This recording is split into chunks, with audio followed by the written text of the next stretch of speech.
Hi, welcome to tonight's webinar. I seem to remember that last month I apologised for my appearance, and I've done the same again tonight. I've just had a very hectic evening looking after our little girl who's got scarlet fever, but she's asleep now. But I've just kind of thrown myself in front of the laptop at the last minute, so I apologise for the messy hair and so on. But happily for you, you don't have to look at me for very long. And Veronica Valli is here. And she's going to be presenting tonight's webinar about relationships after you've stopped drinking, which there's always loads to talk about.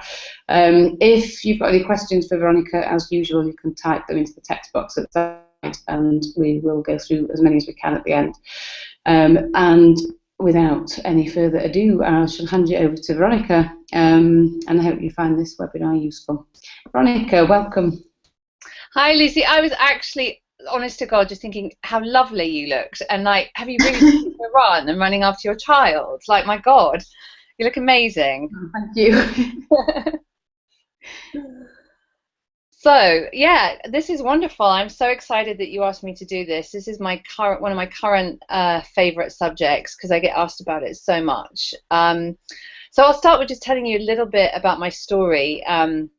And in particular in relating to relationships. So I'm just coming up next Monday, actually. I'll be 16 years continuously alcohol-free from all mood and mind-altering substances as well, and it's been quite a journey. I've been with my husband now for almost 10 years, and we've been married for 6, and we have 2 little boys. So I always, when I talk about this subject, one of the things I like to say, and I wonder if you relate to this, Lucy, is I don't think that anybody just has the problem of alcohol, and that's a problem. Everything else in their life is absolutely fine, including their career, their relationships, their friendships, their finances, their eating. I generally find when someone has an alcohol problem, this sort of chaos and craziness sort of seeps through to every area of your life. Have you had that experience? Yes, definitely. Yeah. So, that's the thing about, alcoholism or, a drink problem, is that it just tends to get, it just affects every area of our life. And the reason for that is drink problems aren't really to do with alcohol. They're to do with how we think and how we feel. And how we drink is just a manifestation of that, really. When someone, I always say to clients, I was an addictions therapist back in the UK. I always say to clients that human behavior is always a manifestation of how somebody feels. So when you speak to someone, you say like, oh, hi, are you all right? And they go, yeah, I'm fine. You know sometimes that they're not all right because it's not the words that they use, it's they're conveying through their body language or their behavior that things are just not okay. So when we drink as destructively as we do and abusively, it's a really big indication that how we feel inside is not okay. And that was very much my story. And relationships and toxic, abusive relationships were just a huge part of my story. I was 33 when I got, no, sorry, I was 33 when I met my husband. I was 27 when I got sober, 33 when I met my husband. And up until then, my entire relationship history was just catastrophic.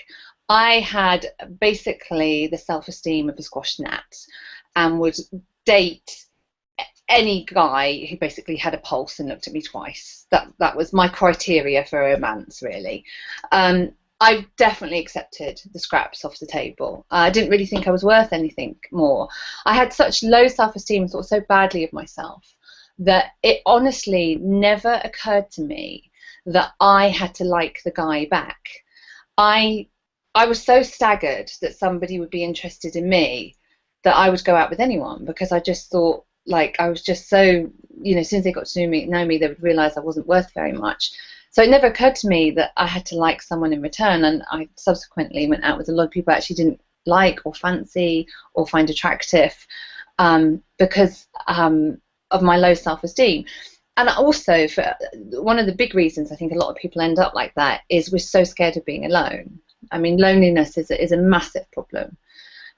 with alcoholism and drink problems. I think that, you know, we begin to surround ourselves with people who drink the way that we do, and it's just, we push people away, and we, you know, we just end up being very lonely, and that's a very painful condition for us to be in. So that's just another reason we just end up forming relationships with people who are equally as dysfunctional and chaotic as we are. So I don't know if that's relating. Hopefully that's relating to a lot of your audience, that they've perhaps come out of that, they're alcohol free, and they're kind of looking at their relationship history. Maybe they're single, maybe they're in a relationship that's either dysfunctional or kind of struggling a little bit, and they're just really wondering how to move forward with it. And I'd like people to really, you know, one of the things I really want to convey is, and you know, Lucy's a great testimony to this as well, that you can have a wonderful relationship once you get, you know, sober and sort your life out. You know, all of that stuff that is possible for you. That's been my experience, but it really starts with putting down the booze and kind of working through a lot of that stuff. If you do have an alcohol problem, the chances of having a successful relationship are just really, really slim, because it's like, you know, it's like a powder keg, isn't it? You know, you get a vulnerable, needy, lonely person with low self-esteem who meets another needy, lonely person with low self-esteem. You put some alcohol abuse in the middle of all that and give it a really good shake and stand back and watch it explode. It's been my experience. You know, that's what generally happens, it seems. So the first thing to do is really, really to stop drinking, and kind of, you know, begin to address the issues that have caused you to drink in the first place. So when I got sober back when I was 27, I was single, and I was just really terrified of having a relationship. I really wanted one. I mean, I was still young. I wanted to get married one day and have a family, and I wanted a partner. You know, I'd never experienced a true partnership. I mean, experienced lots of abusive relationships, but I'd never experienced a true loving partnership, and I really didn't want to die not having experienced that. And I'd look at other people around me. I'd look at people who were married, people who were in long-term committed relationships, who had really good partnerships, and I'd just be absolutely baffled as to how they did that, because I couldn't do it. I just couldn't do it. I certainly couldn't do it when I was drinking, and I couldn't do it in the beginning of my sobriety either. I was still very, very insecure. No self-esteem, would still kind of go out with anyone because I was just, you know, so desperate to not be alone. And I just didn't understand, how do you go from sort of the first couple of dates to this sort of committed long-term relationship? I didn't have that information to get me from that bit to that bit. Does that make sense? Yes, and it did. I had exactly the same thing as well. I think that self-esteem thing and the going out with anybody just because you don't want to be alone, it was absolutely just definitive. It was my experience completely for like all of my adult life till recently, and you know, after I stopped drinking, and it was a terrifying thought of being on your own. And something that you said when we were discussing this webinar before tonight, and you said about you shouldn't be in a relationship until you know that you're not looking for somebody to fix you. And that was it with me. I was always looking for somebody to fix me because I couldn't fix myself. And it's only when you know that you can fix yourself and you absolutely don't need anybody else that at that point you are able to have a relationship. Yeah, I mean that. Yeah, I mean, and I don't think we're the only two people from the UK who feel that way. You know, it just, you know, I'm sorry you went through all that. But I'm really glad it resonated. And you know what's really interesting, I think you maybe get the same thing I do. People look at me now as, you're so confident and outgoing and attractive and got it all together. And I've nearly got it all together, but sometimes it frays at the edges. But yes, I do feel much more confident. I am happy in my own skin. I do really like myself now. In fact, I love myself. All of those things have happened. And I look at you and see the same thing. It's like, how could we be those women? Yeah, it's unrecognisable from the person that you were, isn't it? Absolutely, you just undergo a huge transformation, and it is a very, very slow, gradual process. And the only way to ensure the transition is complete is to not drink. It is just that act of not drinking over time restores that self-esteem and self-confidence. Yeah, and here there's various things that are so important about that. That's like the massive first leap that we have to take. And one of the reasons in consciously making that decision is, I believe, it's a massive act of self-love to make that decision for yourself. That I'm not gonna do this to myself anymore. I want something better for myself. I want something different. And that actually, in taking that decision and taking that first big leap, is actually the first massive step towards self-esteem and self-love and self-acceptance and all the things that you really need to have a healthy relationship. So you're kind of, killing two birds with one stone there. I mean, you need to stop drinking to attract the life that you want, but you also, just by doing that, it's incredibly empowering, and then everything that follows on from there. It is, and I always think that's the hardest one to do, because once you take that first step, then you get into a virtuous circle where everything kind of reverses and goes into a positive. But to do that first thing, to believe that you are worth not drinking anymore, that you are worth a life that is not like that anymore, is a huge thing to believe when your self-esteem is on the floor and you hate yourself. So, I mean, how did you do that in the first instance? Do you know, was there a light bulb moment that kind of made you see that you were worth more than what you were doing to yourself? I don't know. It was a very gradual thing for me. When I didn't actually have that massive realization I need to stop drinking. It was very gradual, and I just wanted to stop the pain. Like, I mean, I was suicidal for 10 years and just so utterly miserable that and I didn't realize I had an alcohol problem either, because I surrounded myself with people who drank the way that I did. I was a binge drinker, like I think a lot of soberistas are. That I just wanted some calm in my life and some peace and the craziness to stop. I wasn't even like happiness was like, whoa, that's for other people. If I could just have some calm, I'd be happy. I'd be satisfied. So that's why I stopped drinking, because it was promised me that would happen. Well, a whole lot more happened after that, and it wasn't really into hindsight that I could look back and think, actually, that was the first time that I began to really think I was worth something, and that I'm gonna, I'm just not going to do that to myself. And then because I was sober, what happened after that is I think I was about 3 years sober before I even started dating or anything. And a lot of that was because I was so scared. I mean, I was really, really scared. I mean, terrified. And I kind of had this like, why does nobody ask me out? And I didn't realize I was doing this whole like, get the fuck away, get away from me, get away from me. And I didn't realize that until it was sort of pointed out to me. And even when I started dating, I was just so scared. And then I kind of began repeating the same patterns that I was doing when I was drinking. And that really scared me, because I was like, I'm sober now. I'd done a lot of work on myself at that point. I'd had a lot of therapy, read a lot of self-help books, been to a lot of meetings and a lot of stuff. And I thought I was all fixed and well.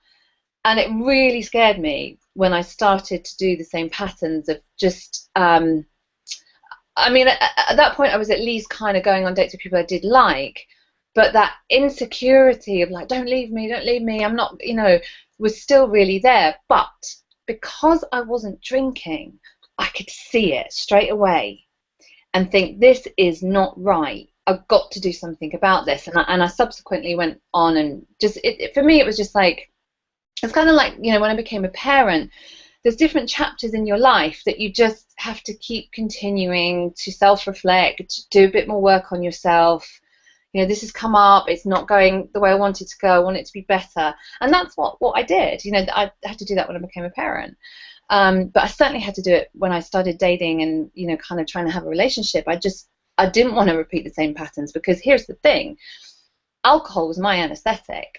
The pain of just continuously getting this, you know, cycle of meeting someone, getting dumped, you know, just feeling lonely, isolated, rejected, meeting someone, you know, the pain of that. Alcohol took the pain of that away. I didn't have alcohol. All I had was pain. And as human beings, we can only sit with that amount of emotional pain for so long until we pick up an anesthetic. And I didn't want to drink again. So I was forced to do something about it, and and we'll talk a little bit. We'll touch on this, and I know we've got a post coming out in the next day or so that we'll talk about it a bit more. In really, you know, what I had to do to really change that, and I really had to. I talk about looking at your relationship baggage, looking at your patterns. You know, for me, it went right back to my dad left when I was 5, and I had to look how I just keep creating that cycle of rejection from men, and you know, and that works for both sexes. I know, you know, men have their own similar and same patterns. You know, sometimes, you know, here's the thing: what we can't get away from, our parental relationships really do massively influence our romantic relationships. Another dynamic I've seen people get into is, and we touched on this, is looking to rescue someone. So often if you had a parent, you know, often a parent who abused alcohol, the other parent would be continuously trying to rescue them and save them. And that's what kind of the child gets set up to do into adulthood, is they attract people into their lives that they want to fix and rescue and save because they couldn't do it with their parent. And that's just a whole self-destructive cycle as well. So we have to really, you know, it's uncomfortable. We have to really look at what our patterns were and what it is we're doing, find out why we're doing them, and begin to just unpick all of that. So that was one of the first things I did, is kind of really looked at all of my baggage and my patterns, and I realized then I could see how I'd kind of almost create the rejection, which sounds crazy because I thought it was just being done to me and I was powerless. And when I realized I wasn't powerless, that actually a lot of it was by, you know, a lot of it was by the men that I chose. I deliberately chose men who were unavailable to me. There you go. I deliberately chose people who had a pattern of not committing. So I could have the initial few weeks of it like, oh my God, giddy, crazy, amazing. But then they would back out because that's what they always did, but I was expecting it to be different. So I realized, it's the choices that I'm making a lot that is causing a lot of this to happen. Did you have anything similar? Yeah. The thing I wanted to jump in before about what you said about, oh, I think there's a bit of feedback there. Can you hear me okay? Yeah. No, what you said about people, what was the point I was going to make? It's completely gone out of my head. The patterns. Oh no, it was about the not drinking, and how when you're drinking you absolutely cannot analyze your own behavior. You can't see it, so you just kind of keep making these same mistakes, and you're always looking externally and thinking, why is this happening to me? Why am I in another rubbish relationship? Why am I getting hurt again? And you cannot analyze your own behavior. It's impossible. And I just made the same mistakes over and over and over again all of my adult life. And it wasn't until kind of 2 or 3 years after I stopped drinking that I could actually take a step back and look at my behavior and really see it so clearly, and then start to address it. And it's just like, that's the best thing about not drinking for me. I mean, relationships are a massive aspect of that, but all areas of your life, that you get that ability to look from outside of yourself and see yourself objectively, and then you can start fixing things. And you can't do it when you're drinking. So it is just kind of like, yeah, that is the only way to do it, even though it's really, really hard and really, really painful. And it does take an awful lot of work to change those behaviours, because they're really, really sort of inbuilt by the time you get around to, you know, I was 35 when I stopped drinking. I'd had 22 years of making the same mistakes. And there was an awful lot of kind of neurological, hardwired stuff to redress. But you can do it. And I've done it, and you've definitely done it. As you know, 16 years is amazing. But here's the thing, you're absolutely right. I mean, it completely nailed it there. Is you just can't see the woods for the trees when you're drinking, and it does take sobriety and clarity. And I also think it takes a little bit of outside help as well, be it a therapist or a self-help group or an AA meeting or a self-help book. I've actually also seen it in the soberistas chat rooms. People sort of, like, oh, I'm like that. That's what I do. I've never sort of seen it like that before. Just that kind of sharing of different experiences really helps you kind of see yourself more clearly. Oh, I just lost my point there as well. We're two tired mothers. It's like well, I'll just introduce a quick change of sort of slant there in terms of what we're talking about, and see, because I'm interested to see what you think about this. Okay. If what we've talked about so far is kind of dating, and that's probably more applicable to younger people, what happens? Well, there's two kind of situations that you might find yourself in, but what happens for people who are in long-term relationships? If they stop drinking and suddenly, or maybe not suddenly, gradually realise that they don't actually have any feelings for their partner once the booze is gone. And what if the partner is completely kind of unsympathetic, does carry on drinking, and is resentful towards them for stopping drinking? How do you deal with that in a long-term relationship? Because I've never had that. My longest relationship was 6 years, and that was a long time ago. And I've never had that. Yeah, I think it must be inordinately difficult for somebody who's been in a relationship for like 20, 25 years, and then they decide to stop drinking. How does that work? Yeah, I'm really glad you asked that, because I was going to go on to that, because again, that's actually very common.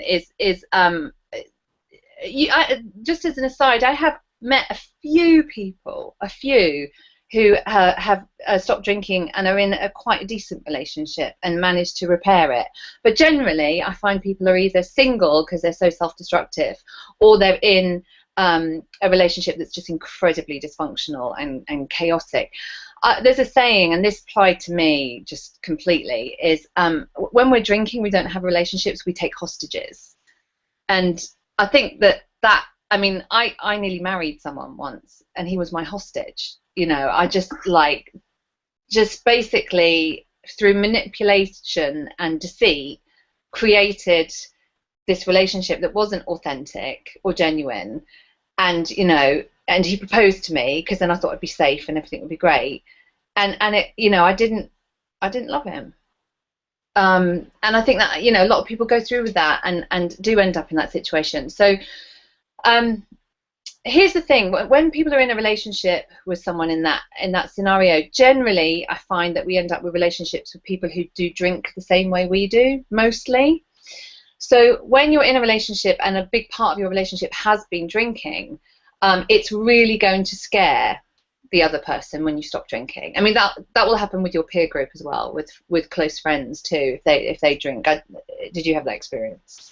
Yeah, I did, but I kind of quite actively dropped my friends who were heavy drinking friends, because most of my social circle were really big drinkers, and when you take the food away for me, the friendships were gone. So I just then turned my attention to people that I've never really drunk with, like girlfriends who I'd always sort of met in the park for a coffee or whatever, and I kind of focused on those friendships, and made new friends with people who don't drink, because I just couldn't really conceive of those relationships continuing. But all of my ex-boyfriends, no great surprise here, all of my ex-boyfriends were very heavy drinkers, without fail. Yeah, and that, again, that's very common as well. And the same thing happened to me. They were all fair weather friends, and it's much more doable to do that with friendships. But it's when you live with someone, you've got maybe a mortgage, business with them, children with them. It's really, really hard. So the first thing is, if your partner does drink the way that you drink, they're going to be really, really frightened by what you're doing. They may not act like they're really frightened. If they're acting like they're angry, they're actually frightened, because all anger is fear announced. But they're going to be, like if you're saying, oh my God, I've got an alcohol problem, my life's a mess, I need to stop drinking, and that person is your drinking buddy, what does that say about them? So that's the first thing. They're going to be a bit excuse my language, pissed off with you, because if you're changing, they may not be ready to change or want to do that. They may want to carry on as things are. So the first thing that they'll probably do is put a lot of pressure on you to revert back, to not change, to drink with them, or you really don't have a problem, or you can just handle a couple, or it's the weekend, or it's my birthday, all that kind of stuff. So that's probably the first thing that they'll do, is put a lot of pressure on you to drink again, because it's more comfortable for them if you carry on, if you don't change. You know, what I will say is, and this is through my experience, I've worked with a lot of couples in this situation.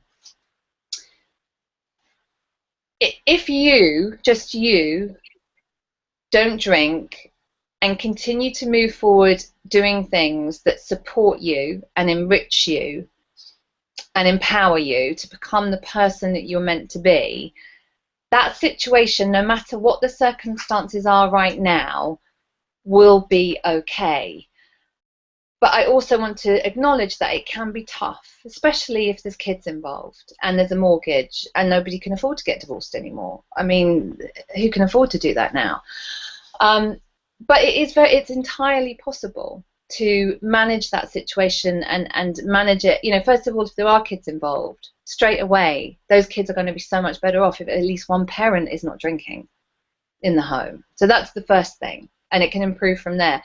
The second thing is, I think it's, for me, this is where I've seen the best results, is I actually, if you are in a relationship with somebody like that right now, is the less you say, the better.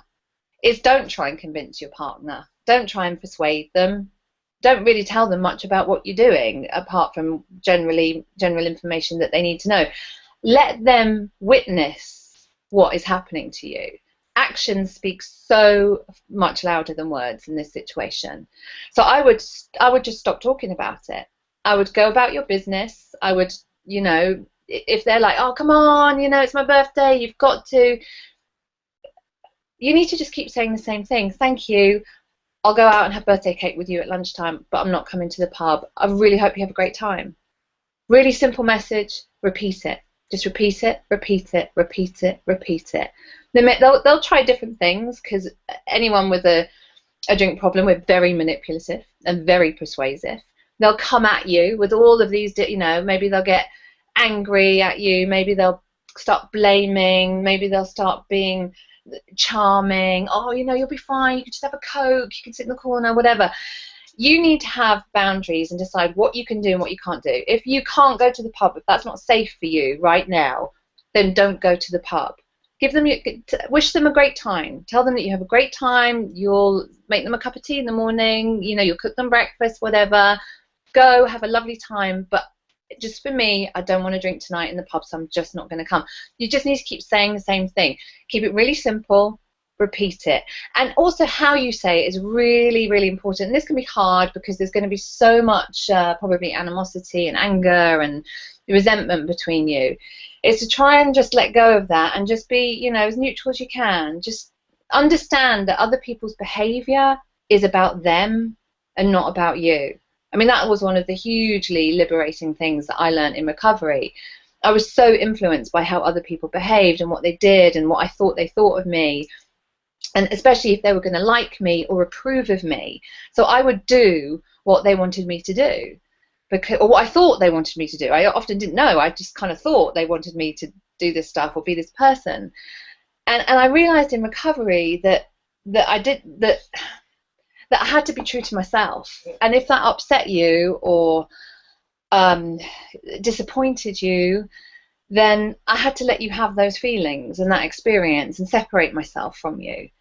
I was always, you know, big, like I'd try and rescue your feelings. I didn't want you to be upset, so I'd try and, you know, fix it. And I couldn't live like that sober. Does that make sense?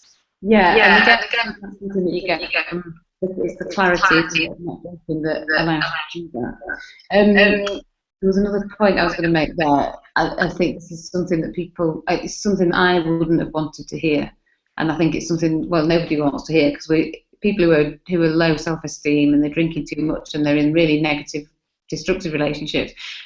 And my advice would be, because I've learned this from past experience, so I know, is just don't be with anybody. You know, stop drinking, and unless you're in a long-term relationship that you really, you know, you're married and you've got kids and you want to maintain that relationship, but don't jump into another bad relationship. If you stop drinking, be on your own for a year or a good, you know, 2 years, whatever it takes. But that is a horrible, horrible thing to be told when you're so needy and you're so frightened of being on your own and you're so lonely. It's like the worst piece of advice that anybody could ever give you, but it's so true. Yeah, Because and you just, yeah. you can't. I don't. It's just, I keep going back to what you said to me before we were on air, but about fixing, you know, looking for somebody to fix you, and it's just that, for me, it's just the crux of it. You have to be fixed. You've got to have done all that work, then you've got to have done it yourself, and it's a real slog. Yeah. And when you've got there, and only when you're in a place where you're looking for somebody to have an equal relationship with, but not for a saviour, then you're able to have a relationship. But that's a real long time. I think it's at least a year. Yeah, and I agree. I completely agree with you, and I was going to kind of get to that, so I'm glad you brought it up. The reason I didn't bring it up immediately is I do find sometimes, I think that's absolutely true. You know, if you're single right now in early recovery, just give yourself a year to fall in love with yourself, and you know, get healthy and well mentally, physically, and emotionally. If you're in a really, really, you know, bad, destructive relationship that is probably going to end and you're going to have to leave, you need at least a year to heal yourself before even thinking about getting into another one. But what I often hear from people is like, okay, great, so tomorrow I have to leave my husband or my wife. You know, where am I going to live? Who's going to look after the children? How am I going to, you know, it's just not possible for a lot of people to do that, you know, from day one. And they have to kind of exist in their situation until something changes. Now, here's the thing, it will change. It will change. Somehow it will change. If you keep going down that path, it will change. And,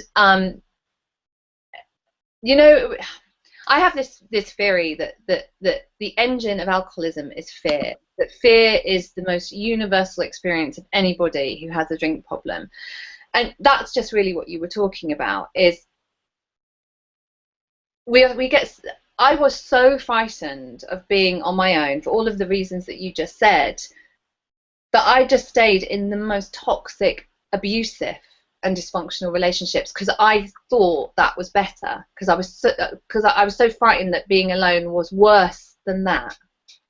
It's just insanity. It's crazy, and I was exactly the same. I just jumped from one relationship to the next. I was never on my own. I think the first boyfriend I had when I was about 13, 14, and that was it. Never ever had a break after that. It was just one, you know, from one boyfriend to the next.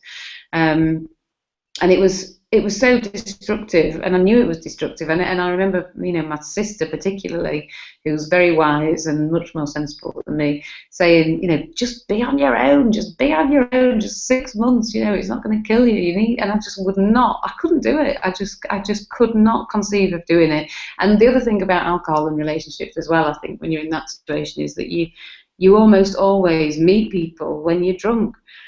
And it's, you know, you wouldn't go and look around and choose a house or a car when you were absolutely out of your face, but you go and choose a life partner when you're completely plastered. And it's just like, how is that ever going to work? You know, it's just never ever going to work.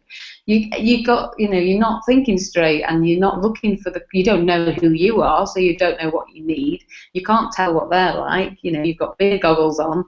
It's just absolute disaster in the making, and I did it over and over and over again. You were a binge drinker, Lucy. Well, yeah. I mean, I have been asked so many times, were you an alcoholic? Are you an alcoholic? And I think that the description that is most fitting is that I was a regular and heavy binge drinker. You know, it was totally social. You know, for most of the time, it was only the last 2 or 3 years that I started drinking more on my own, but before then, I mean, I just loved the social, you know, let's all go out and get absolutely plastered. But I was just a huge binge drinker, and when I couldn't drink in moderation ever, you know, I couldn't go out and just have 2 drinks. I was always the one at 3 o'clock in the morning, dragging everybody to a club and come on, let's have one more, let's get takeouts, let's go back to my house. And I just didn't want to be on my own, and I didn't want the party to stop. And all of my boyfriends I met in that kind of environment. So, you know, they were always big drinkers, and they were always bad choices because I was drunk when I met them, and I didn't know who I was, you know. So it was all a disaster. Yeah, and that's exactly the same. That was my story too. And the reason I asked you that is that I think the whole thing about what I was talking about at the beginning, about nobody just has the alcohol problem. It's usually other areas of our life that are affected as well, and it's relationships in particular. Is it goes back to relationships like alcohol were an anesthetic to us. You know, it's like if you know, I didn't drink every day. I was, you know, sort of Thursday, Friday, Saturday, Sunday. But yeah, I always had to have like someone there, you know, either with me or someone waiting in the wings to take over or whatever. And really that was just another way of anesthetizing myself from the pain of being me. Yeah, and also I think, you know, now, like you said earlier on, you like yourself, you love yourself, you know, you're confident, and you know you've got these qualities, and you're happy in your own skin. When you're the opposite of that, which you used to be and I used to be, you absolutely need the reassurance to come from another person. So you can't tell yourself that you're okay. So I think the primary the primary reason that I went out with anybody was because I needed a drip feed of somebody to tell me I was okay all the time. I needed to be told I was attractive. I needed to be told, you know, I was funny and great company, and I couldn't rely. If they weren't there, I would have fallen to pieces, because I just had nothing to draw on from within. It always had to come from somebody else. And here's the irony, absolutely, and I think everybody will be relating to this. I was exactly the same. As we would. That's why we would be with people, but we still wouldn't believe them. Like they would say, like, oh, you look gorgeous, or oh, you're so funny, or whatever it is, and we'd be like, yeah, really. Yeah, but I'm not, am I? I'm not. Tell me again. And also, you know, the thing I used to do is push people away, kind of push to the absolute limits of their patience to prove, you know, so that I would get the proof that I needed that they did really, really love me, and that, you know, it didn't matter what I did, they were still going to be there. So I would just be very, very mean and manipulative, and, you know, just not very nice at all to my boyfriends a lot of the time, because I was, you know, I was just looking for that proof. We're not going to go into this, but straight away I would be thinking, what's your pattern in your with the relationship in the family that you grew up on that created that dynamic? Because sometimes it's not obvious, but I bet it's there. Well, I don't know, because I come from a very secure, very happy 2.4 children family with very loving parents who are still together now. God knows how long they've been together. I think about 45 years or something crazy. And there was I don't know where that kind of fear came from, and that insecurity. It's not easily traced. It seemed to spring up in my teens out of nowhere. But it was resolved instantly. Well, not instantly, but it was resolved within a year or two of drinking. I fixed myself, which is all I needed to do. You know, and when you've done it and you're on the other side, you look back and you think, it was so simple. All I needed to do was remove the booze, and then everything else just fell into place. So I'm going to have a stab at that without going into your personal material. Just see if any of this fits. Is what often happens with people like us, and okay, so yes, you get lots of people who went through a lot of traumatic events, you know, abused by their parents, or lots of stuff, and that will, not always, but in many cases, lead to a substance abuse problem. But you also get a lot of people who just came from, you know, a pretty healthy, functioning home, you know, no real issues there, that kind of stuff. It's all about, this is a disease of perception, and it's how we see things and interpret events. So yes, if your parents were abusive to you when you were growing up, you will use that to perceive that there must be something wrong with you, because why would mummy hit you, or, you know, daddy shout at you, whatever, there must be something wrong with you. You would grow up with that feeling. That's quite obvious. But with people like us, I think that we were born with this kind of almost hypersensitivity, and it could be you didn't get picked for the netball team, or you didn't get invited to Sally's birthday party when you were 7, or your sister got more gymnastic badges than you did, or whatever. And we have this perception that, you know, maybe my sister's better, or maybe my friend's better, or that, like, well, I didn't, yeah, and they're not going to pick me because I didn't get picked for the drama show because, like, I'm a bit crap, and they saw that, and they're not going to, you know. And then people like us, some people have a natural ability to kind of and go, no, I just didn't get picked because, you know, there's people better than me and they want to win, and it's not really anything to do with me. Whereas some of us, like me and you, those things happen and we just really internalize it.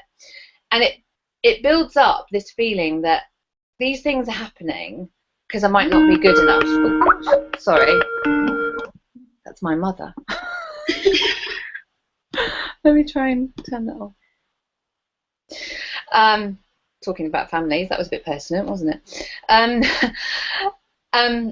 So all of these events, be they, you know, small ones that just sort of snowball, different things, just different everyday rejections and stuff that you have to deal with as a kid, we just didn't have the emotional equipment to deal with.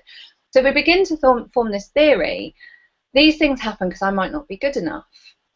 Then the worst thing that can happen to a human being once that thought takes root is, if I'm not good enough, then I might not be loved. And that is terrifying to everybody. And then that really begins to take root. And then what happens is we manifest our experience to prove those beliefs to be true. Mm-hmm.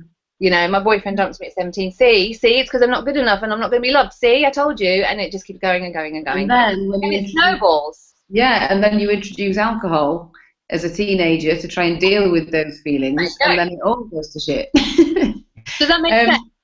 Yeah, absolutely. And I do totally go along with that hypersensitive. I think emotionally, some people are just equipped better, as they're more robust, aren't they? And I do. It's taken me, again, since I stopped drinking, I think I sort of matured so fast in the first 2 years. I think I went through about 15 years of emotional maturity in the first 2 years that I stopped drinking. I developed that robustness that normal, in inverted commas, people have, and I didn't have, and I could never ever have got them when I was drinking. You just can't. It's impossible. We've got a few questions that people have asked. So, there you are. Yeah. Do you want to? Can you see them? Sorry, I didn't. You froze for a second. Did you? Right. We've got some questions that have just been posted. Okay. So I can't see them, so no. You can't see them. I'll read them. Well, Sean, or Sean, is it maybe Sean, has asked, I'm having a problem with the issue of selfishness. Becoming alcohol-free has shown me how selfish people with a drink problem are. Now, as I'm trying to get sober, I'm told to only think of myself. So a kind of contradiction. Yeah, I think, yeah, when you first give up drinking, it's necessary to be a bit selfish. That's my take on it. In that you need to put your sobriety first and foremost, and if other people don't like it, tough luck, because that intensity that it requires in the first year or two, it does take a lot from you, which is probably, you know, another reason why you shouldn't be in a relationship in those first months, so that you can concentrate on yourself without impinging on other people. What do you think to that? I think that's an interesting question. People often get confused with that, and I think the fear of being perceived as selfish is just another manifestation of low self-esteem. Because actually, what she's talking about there is, I'm frightened that other people are going to think that I'm selfish, because being selfish is a bad thing. So there's a couple of things there. The first thing is, there's nothing selfish about self-love. And the second thing is, what other people may or may not think about you is none of your business. You know, all I can do is control how I think about myself. I can't control what you think of me or what any of the people here think of me. I sleep in my own head at night, and I've learned now through years of experience that I have to act within my conscience, and I have to do what's right for me, because I sleep in my head at night, not you. You may think whatever of me, but I've got to live with myself and in my own skin. So to do it always, okay, here's the answer. It always comes down to this. It's always this. This is the answer to everything. It's always balance. So if you've been self-destructive and chaotic for 20 years, your balance might be a huge amount of self-love and, you know, working on yourself, some alone time, whatever, whatever. But over time, that will change. You know, I'm a busy mum of 2 kids now. I don't. That's, you know, my balance plate is different, as I'm sure yours is. It's always about balance. So it's self-love, doing all that stuff for herself is absolutely fine if she needs to do that right now. And basically, yeah, you just got to screw what anyone else thinks about that. Yeah, I agree, and I do think, especially in England, we seem to have a real problem with this kind of idea of being compassionate towards yourself. That somehow it means we've got tickets on ourselves, and you know we fancy ourselves, and we're just kind of too narcissistic or whatever. And it's rubbish, because until you are a fully functioning, emotionally mature human being, you're incapable of having functional, happy relationships with other people, and you're incapable of properly loving other people. So it's absolutely imperative that you get yourself fixed before you think, you know, before you're able to give that love and support to other people. So, yeah, like Veronica said, you're completely right. Sorry to interrupt you. You're completely right. I feel that I live in America. I live in New York, and it's really interesting to see the difference with that. In the British are almost petrified of being perceived as arrogant. Or, you know, like they think they're all that. I mean, I've had that, you know, when I've said to people, you know, now that I love myself, and people have been like, oh, you don't, like, yeah, I do. And here's the difference between loving yourself and arrogance, and there is a big difference. Loving yourself requires no audience. I don't need anyone else to know that. I just know that, and that's all that needs to happen. Whether you know that or not is irrelevant to how I feel about myself, and that it just goes back to being free. You know, healthy recovery is about being free of the good or bad opinion of other people. The freedom you will get in your thinking and in your life when you are finally free of what you think other people may think about you is huge. It's huge, and you know, it will happen. I think, you know, in our drinking, we just get, because we're always offending people as well, we get so wrapped up in what we think other people are going to think about us, and it's always negative. So I think you're so right. It's such a British thing, you know, nobody wants to be seen to be thinking too much of themselves. Are you serious? Yeah, absolutely, and it is something that it allows you to enjoy life, I think, because you once you get to know yourself and you're compassionate towards yourself, then you respect yourself, and then you make different choices, and then you enter into this very positive way of living, because you make correct choices and everything goes into reverse. But it's absolutely impossible to do it without that foundation of self-compassion and it's dominoes. One follows the other, follows the other, follows the other.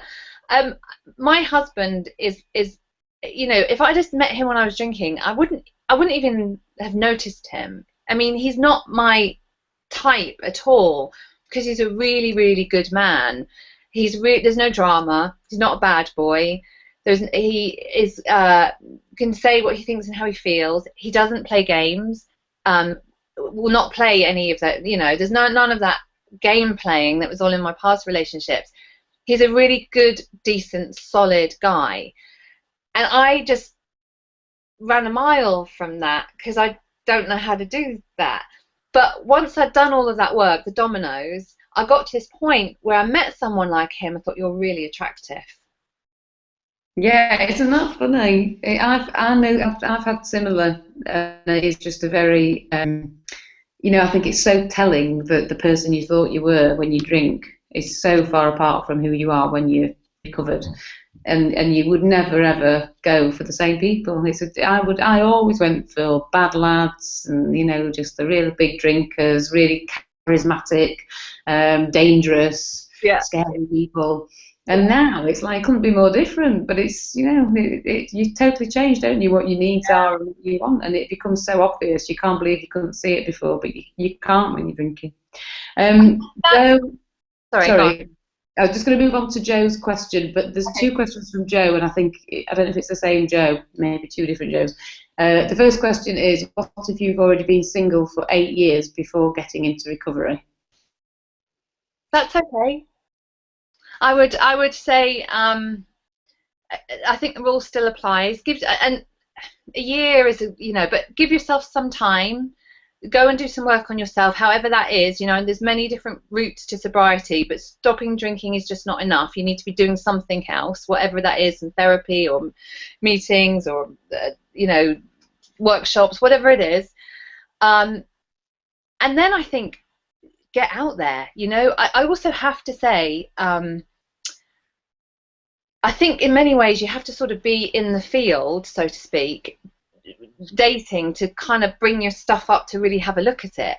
So I would encourage Jo, however long she's been sober, and she had some therapy, she's done whatever she's doing to try and sort herself out. Start dating, but pay attention to it. Pay attention. Have a look. Are some patterns coming up? What's going on? All that kind of stuff. I think you really need to get out there and do some field work and get some feedback. Yeah, I do as well, and I think another reason why I would recommend doing that, as long as you do it with that awareness, so you're not kind of launching into bad relationships just to get self-esteem and just to get sort of a confidence boost from other people. But I think it's such a scary thing to do, going out dating when you're sober at first, but it becomes easier with practice, and the more you do it, the more it builds up your confidence, and it's like throw yourself in at the deep end, and the more you do those kind of experiences, it's like a fast track to building up your self-confidence, even though you're just petrified in the beginning. But if you do put yourself out there, I think it's just a really good way of speeding up that confidence that you need if you're going to meet and attract the right person. And then the biggest shock I had was when before I met my husband, I was dating a guy and, thought, oh, this is it, great. And then it wasn't working out, and I could see it wasn't working out. So I ended it. And I'd never done that before in my life. I've not let go of anything that's not had my nail marks left in it. I hung on to the bitter end. And I was the one who and it was painful. It hurt because I did want it to work out, but I could see that it wasn't, and I knew why it wasn't as well. And it did feel difficult, but it was such a revelation to me. It was like, and crucially, when you finished it, you didn't have somebody else to go to. Yes, yeah. I think that's the proof, isn't it? It's like I dumped a lot of people, but it was only when I had like cast iron evidence that the second one was lined up ready. But to actually find somebody knowing that there's nobody else to go to and you are going to be on your own, that is bloody brave, I think. When you get to a point, like the biggest fear is that, like I said, that we're not going to be loved. And when you begin to do what you need to do to love yourself, even though it was frightening and painful to end this relationship, I knew I was going to be loved. I knew that was going to happen. And that was a massive leap of faith for me, massive, because I had always try to control that and manipulate that into happening, and I had to I just had this trust in the universe. I just knew that I was all right and I liked myself, and I was going to meet someone that was going to be right, and I did. It was like 3 months later I met my husband. Yeah, that is a leap of faith, isn't it? And you can't do that without self-esteem. You have to believe in yourself enough to know that somebody else is going to love you, and you can't do that when your self-esteem's on the floor. Yeah. The second question from Joe, and it may be a different Joe. Do you think casual friends with benefits type sexual relationships are okay? It's a long time to go without sex. Well, I know what I think to this, but you say first, Veronica. Well, so yeah, long time to go without sex. It's a tough one. My experience, it doesn't usually work out. Friends with benefits, it's a bit of a quagmire. I think that we were talking about about a year of being single. There's lots of things you can do during that time without being explicit, and then get out there I was just going to say, when we were talking about the other question, it's like conscious eating. It's called conscious dating. You know, it's like conscious eating is really paying attention to where you're just like mindlessly eating and putting on weight. It's like consciously dating. It's like second date. No, you're an idiot. I don't want to go out with you anymore. You know, it's just politely knocking that on the head. You know, it's like, because you'll create space for the universe to bring in someone who's more suitable for you. You know, so everyone's got to have their own experience. You know, I think that every experience that we have, there's an enormous amount we can learn from it. My experiences have been that doesn't usually work out well. What was your response? My response was along the same lines as yours. I was thinking, I will be explicit and say, get a vibrator.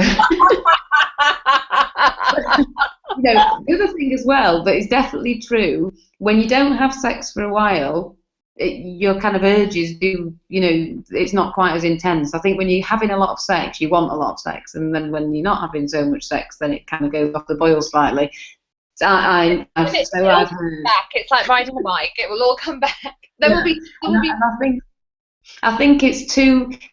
When you've only really stopped drinking and you've still got those esteem issues and you're still needy and clingy, it's a very difficult thing to do, to have a sexual relationship with somebody and not have any emotional attachment. And even if you think at the beginning, then you might be able to go into that without any emotional attachment.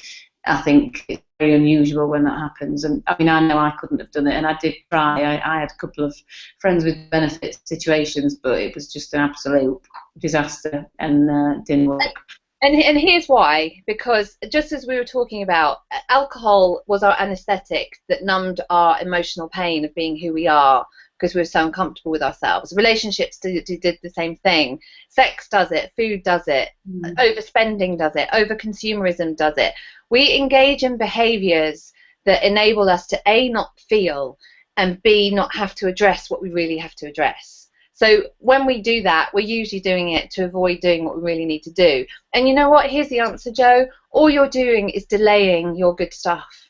Like, there's some really, really good stuff for you. A lovely relationship. All of that stuff is just waiting for you to get your shit together and sort yourself out.